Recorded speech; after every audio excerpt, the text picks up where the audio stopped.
নমস্কার বন্ধুরা, আমি গৌরব। তো আজকে আমি কথা বলবো বুমেরাং সিনেমাটিকে নিয়ে। তা এই সিনেমায় জিৎ, রুক্মিণী, সৌরভ, খরাজ ও তাছাড়াও অনেক অভিনেতা ও অভিনেত্রীরা রয়েছেন। তা এটি একটি কমেডি সায়েন্স ফিকশন গল্প, তার উপরে নির্ভর করে এই সিনেমাটি হচ্ছে। তা এখানে যে বুমেরাং সিনেমাটির ট্রেলার কালকে রিলিজ হয়েছে, তা আজকে আমি সেটার রিভিউ করছি, আমার কেমন লেগেছে আমি সেটাই বলবো। দেখো, এই সিনেমাটির বাজেট বাংলা মার্কেটের বাজেট তো খুব বেশি হয় না, কিন্তু এখানে যেই সব ভিএফএক্সের কাজ, কোয়ালিটি, কালার গ্রেডিং, সেইগুলো কিন্তু বেশ প্রশংসনীয়। আমি বলবো এখানে কিন্তু বেশ।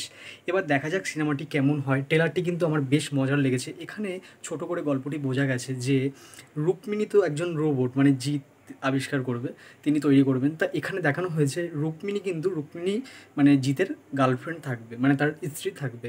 তার মতনই আর একটি রুক্মিণী বানাবে, রোবটটিকে বানাবে। তা এটা নিয়ে একটি কমেডি মার্কা ব্যাপক হবে। এখানে সৌরভ, তিনি তো কমেডিতে বেশ ভালো, তিনি এখন ওয়েব সিরিজ করে। তা এখানে কিন্তু সৌরভ, তাকে একটা ভালো চরিত্রে দেখা যাবে, তিনি জিতের বন্ধু চরিত্রে অভিনয় করবে। এখানে খরাজ, এখানে বেশ কিন্তু কয়েকটি ডায়লগগুলো রয়েছে, সেইগুলো বেশ মজা দেয়।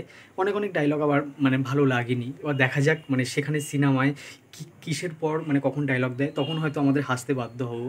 তাই আমি বলবো আমার কাছে কিন্তু বেশ ভালো লেগেছে।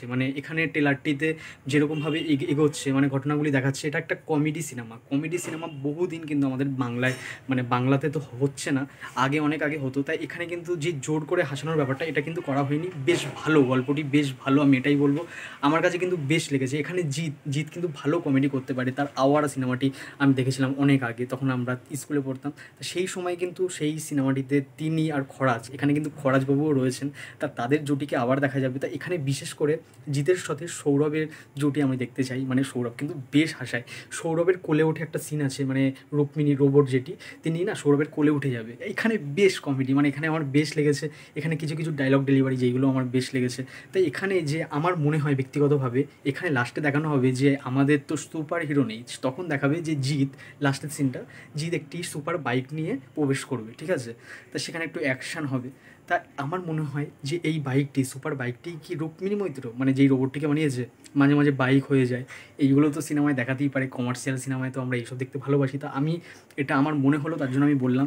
তা আমার কাছে বলবো আমার কাছে কিন্তু বেশ লেগেছে। এবার দেখা যাক ট্রেলারটি রিলিজ হলো, এরপর সিনেমাটি যখন আসবে, সিনেমাটি দেখে আমি রিভিউ করবো, তখন বলতে পারবো সিনেমাটি কেমন হচ্ছে।